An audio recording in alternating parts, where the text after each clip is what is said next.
Казвам се Никола Кирилов Стойков от село Махалата. Раждан на Атанасец. По-тихо не се напъвай. Не се напълвам. Добре. На колибата едно време имахме колиба и съм раждан там. Баща ми останал с Ирак на 8 години. 4 деца са били баща ми. Обаче най-малкият бил на 8 месеца и го дават в съседно село, там в другата планина. Други хора да отгледат. Село Иваново. И остават трима. Дедо ми сам вече не може да се оправя, взима друга бабичка. Обаче тя умира. И втората бабичка. Налага се трета баба да докара. Она има 4 деца в село Игралище. 2 дъщери и 2 момчета. И она остава уния деца на Игралище при свекърва и идва да гледа тия деца на дедо ми тук. Събират се да гледат. Обаче баща ми е бил най-голям и е карал жито там на тия деца от воденицата да им правят хлеб на Игралище. И се уважавахме с тия хора като братя. Белята ми беше това, че татко беше много строг. И като получих двойка, и ме мешкаше яко. Тютек! За учене, не за работа. Аз много работих. И топая много тия от ласо. Он иде там, беше полек, едно време го казва Падар, да охранява синоро тук културите. И там отиграе ще ме топя.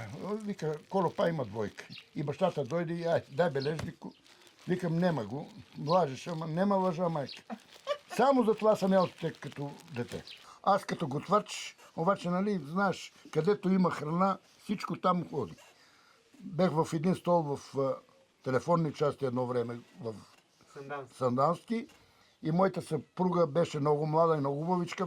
И идва, обаче се крие зад колоната. Там, тогава срама е да ме гледа и караше една моя братовчетка от Никудин. Она да вземе храна. Поводи по мен, поводи. Викам, айде им на заведение. Към ли са? Пина една ракичка и това беше запознаването. И след айде по ресо, нагоре, надолу. И много не караваме. На 19 декември викам, айде да се събираме. А и друго, бир година, бир дете. 3 години, 3 деца. Всяка година ли означава бир година? Каже речи. Бир година е всяка година. Да. Само сино. Румен е през 2,5. Толкова, не толкова.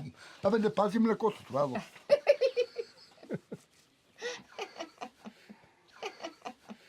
Най-голямата ми грешка в живота на мен, че не си взимах книжка шофьорска. Коли много, обаче аз пешах лода. А наприх едно време и за Лада, и за Жигула. 2 вноски. За сино Ладата, за мен Жигулата.